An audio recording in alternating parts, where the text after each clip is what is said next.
नमस्कार, आप देख रहे हैं आपका अपना यूट्यूब चैनल श्रीदेवी क्लासेज। आज हम बात करेंगे डिपार्टमेंट ऑफ इलेक्ट्रॉनिक्स के सब्जेक्ट माइक्रो प्रोसेसर के बारे में। आज का हमारा विषय है असेंबली लैंग्वेज इंस्ट्रक्शन। अभी तक हमने माइक्रो प्रोसेसर के अंदर आर्किटेक्चर के बारे में जाना, उसके अंदर हमने फ्लैग, रजिस्टर्स, पिन, सिग्नल्स और साथ ही साथ बस ऑर्गेनाइजेशन के बारे में जाना। अब हम जानेंगे माइक्रो प्रोसेसर 8085 के अंदर किस प्रकार से प्रोग्राम लिखे जाते हैं और प्रोग्राम को लिखने से पहले जो उन्हें इंस्ट्रक्शंस दिए जाते हैं या इंस्ट्रक्शंस का यूज करते हुए हम प्रोग्राम को लिखते हैं तो वो इंस्ट्रक्शन किस प्रकार से कार्य करते हैं, किस प्रकार से वो बनते हैं। अब हम सब उसके बारे में चर्चा करेंगे। असेंबली लैंग्वेज इंस्ट्रक्शन के अंदर जो भी कोई इंस्ट्रक्शन है उसे ज़्यादातर दो पार्ट में डिवाइड किया गया है, ऑपकोड और ऑपरेंड। जो ऑपकोड होता है वो ऑपरेशन को परफॉर्म कराने में हेल्प करता है, जबकि ऑपरेंड जो होता है वो डेटा को स्पेसिफाई करता है जिसके ऊपर हमें ऑपरेशन अपना परफॉर्म करना है। अर्थात डेटा के ऊपर ऑपरेशन को परफॉर्म करने वाले को हम ऑपरेंड कहेंगे तथा जो ऑपरेशन हमें परफॉर्म करना है उसे ऑपकोड कहेंगे। ऑपरेंड 8 बिट का या 16 बिट का हो सकता है, मेमोरी लोकेशन हो सकती है, रजिस्टर हो सकता है। कुछ इंस्ट्रक्शंस के अंदर केवल एक ही ऑपरेंड होगा, जबकि कुछ के अंदर दो होंगे और कुछ के अंदर एक भी ऑपरेंड नहीं होगा। अर्थात कई बार कुछ ऐसे इंस्ट्रक्शंस भी आएंगे जिसके अंदर हमें बिना डेटा के ऑपकोड की सहायता से हम प्रोग्राम को इंस्ट्रक्शन देंगे।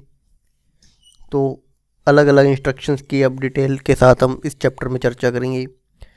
साइज के अकॉर्डिंग जो इंस्ट्रक्शंस हैं वो 1 बाइट का, 2 बाइट का, 3 बाइट का और 8 बिट का या 16 बिट तक हो सकता है, जो भी हमारी रिक्वायरमेंट होगी।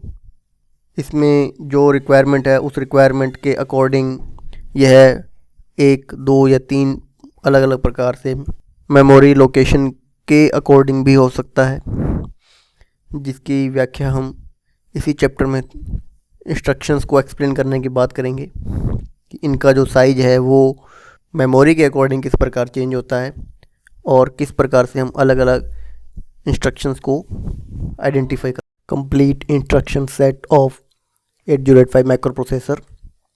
इसमें हम जितने भी इंस्ट्रक्शंस हैं उन्हें हम एक सेट के रूप में अलग अलग तरीके से हम उसकी स्टडी करेंगे और असेंबली लैंग्वेज के जितने भी इंस्ट्रक्शंस हैं उनको अलग अलग कैटेगरी में बांटा गया है। लगभग 256 इंस्ट्रक्शंस 8085 माइक्रो प्रोसेसर में आते हैं, जिनको अलग अलग कैटेगरी में डिवाइड किया गया है।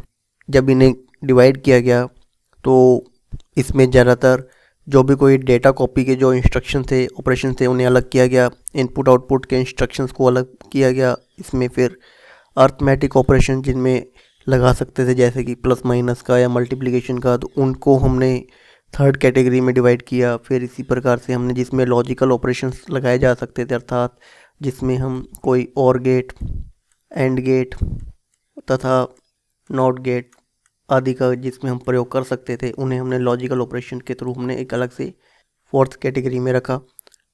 तथा वो इंस्ट्रक्शन जिसके अंदर ज़्यादातर ब्रांचों का यूज़ किया गया था, जैसे कि for loop, if loop, else loop या ब्रांचेस के अकॉर्डिंग डिवाइड किया गया। जैसे एक पेरेंट होता है, पेरेंट के आगे 2 या 3 उसकी ब्रांचें, जिसे हम चाइल्ड 1, चाइल्ड 2, चाइल्ड 3 के नाम से भी जानते हैं।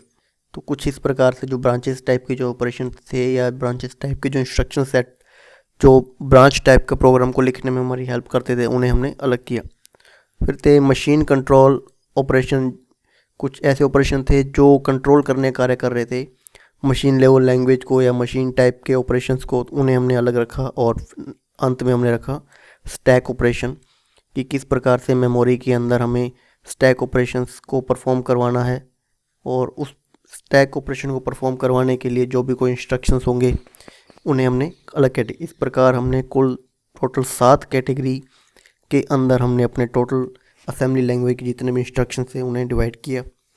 अब हम इनका एक एक करके सभी जितने भी इंस्ट्रक्शन सेट है उन सब का अध्ययन करेंगे। किसी भी इंस्ट्रक्शन सेट को हम डिफ़ाइन करते हैं तो डिफ़ाइन करने से पहले उसके अंदर कुछ वेरिएबल्स होते हैं, सिंबल्स होते हैं जो ज़्यादातर उसमें यूज किए जाते हैं। तो यहाँ पर उन वेरिएबल्स और सिंबल की पूरी लिस्ट दी गई है और उनका साथ में यहाँ पर मीनिंग बताया गया है। जैसे कि पहला है हमारे पास आर, आर डी और आर एस, अर्थात ये जो होगा रजिस्टर को रिप्रेजेंट करेगा। इनमें जो भी कोई रजिस्टर्स है वो कुछ भी हो सकते हैं, जैसे ए टाइप का रजिस्टर है 8 बिट का, बी टाइप का रजिस्टर 8 बिट का, इसी प्रकार डी, ई, एच और एल टाइप के रजिस्टर हो सकते हैं। रजिस्टर के बारे में डिटेल से हमने इससे पहले वाले चैप्टर में किया था आर्किटेक्चर के बारे में। यदि आपको रजिस्टर की और ज़्यादा डिटेल चाहिए हो तो हमारे पिछले वीडियो माइक्रो प्रोसेसर की आर्किटेक्चर के ऊपर जो है उसमें आप पता कर सकते हैं। वहाँ पर जाकर के आप इन रजिस्टर के बारे में पूरी डिटेल के साथ आप पढ़ सकते हैं। नेक्स्ट है आरपी। आरपी अर्थात रजिस्टर्स का हमने एक पेयर बना दिया है। पेयर अर्थात हमने दो अलग अलग टाइप के रजिस्टर को कंबाइन किया था। कंबाइन किस प्रकार किया यह भी हमने आर्किटेक्चर वाले में चैप्टर में जाना था कि दो हमने 8 बिट के रजिस्टर को कंबाइन करके हमने उसे 16 बिट के रजिस्टर में कंबाइन किया। और जैसे 16 बिट के रजिस्टर में कंबाइन किया तो उसमें दो अलग अलग जो रजिस्टर थे हमारे पास, बी टाइप का और सी टाइप का, या डी, ई और एच, एल टाइप के दो अलग अलग रजिस्टर को कंबाइन करने पर बने थे। नेक्स्ट है हमारे पास एम। एम जो है हमारे पास यहाँ पे मेमोरी लोकेशन को रिप्रेजेंट करेगा कि हमें जो भी कोई रजिस्टर है उसके अंदर जो भी कोई डेटा हमें स्टोर कराना है तो उसकी कोई एक पर्टिकुलर लोकेशन होगी मेमोरी की, जहाँ पर हमें वो रजिस्टर की खुद की एक लोकेशन होगी जहाँ पे हम डेटा को स्टोर करवाएंगे, तो उसे हम एम से रिप्रेजेंट करेंगे। जबकि नेक्स्ट है हमारे पास ब्रैकेट। जो भी कोई डेटा को हमें स्टोर करना है मेमोरी के एड्रेस में उसे हम ब्रैकेट के द्वारा यहाँ पे रिप्रेजेंट करेंगे। नेक्स्ट आता है हमारे पास परसेंट। इसे हम बिट वाइज एंड ऑपरेशन के नाम से जानते हैं, या इसे इंग्लिश के अंदर हम एंड के नाम से भी जानते हैं। ओसी के नाम पर इसे बिट वाइज एंड ऑपरेशन के अंदर प्रयोग में लिया जाता है। लॉजिकल इंस्ट्रक्शंस के अंदर ज़्यादातर इसका प्रयोग किया जाता है। फिर है नेक्स्ट और ऑपरेशन के लिए दिया गया इंस्ट्रक्शन। यह भी ज़्यादातर लॉजिकल ऑपरेशन के अंदर ही प्रयोग में लिया जाता है। नेक्स्ट हमारे पास एक्सक्लूसिव और बिटवाइज इंस्ट्रक्शन, जिसे हम जोर ऑपरेशंस वगैरह में ज़्यादातर प्रयोग में लेते हैं। ये यहाँ पर कुछ एग्जांपल्स दिए गए हैं, आपको सिंबल्स दिए गए हैं जिनका प्रयोग अभी हम नेक्स्ट इंस्ट्रक्शन की जब स्टडी करेंगे तब करेंगे कि किस प्रकार से प्रोग्राम को लिखते टाइम पर इंस्ट्रक्शन का यूज करते हैं, और इंस्ट्रक्शन का जब हम यूज करते हैं तो वहाँ पर किस प्रकार से हम वेरिएबल नेम्स और सिंबल्स का ज़्यादातर प्रयोग करते हैं। अब हम प्रोग्राम को लिखेंगे तो वहाँ पर कंप्लीट डिटेल नहीं लिखेंगे, वहाँ पर हम बस इन सिंबल्स का ज़्यादातर यूज करेंगे। अलग अलग असेंबली लैंग्वेज के प्रोग्राम को समझने के लिए सबसे पहले ज़रूरी है इंस्ट्रक्शंस के बारे में जानना कि वहाँ पर किस प्रकार से अलग अलग इंस्ट्रक्शंस का प्रोग्राम में यूज किया जाता है, किस प्रकार से रजिस्टर को यूज करके प्रोग्राम को मॉडिफाई किया जाता है, फ्लैग की सहायता से, इंस्ट्रक्शन की सहायता से किस प्रकार प्रोग्राम में चेंजेस लाए जाते हैं। तो इन सब के बारे में स्टडी करने से पहले, अध्ययन करने से पहले हमें इंस्ट्रक्शन का अध्ययन करना काफ़ी ज़्यादा ज़रूरी है। दोस्तों आज के वीडियो में बस इतना ही। यदि आपको हमारा वीडियो पसंद आया तो प्लीज़ इसे लाइक और शेयर ज़रूर करें, साथ ही साथ कमेंट करना ना भूलें। मिलते हैं नेक्स्ट वीडियो में, बने रहिए हमारे यूट्यूब चैनल श्रीदेवी क्लासेज के साथ। तब तक के लिए धन्यवाद।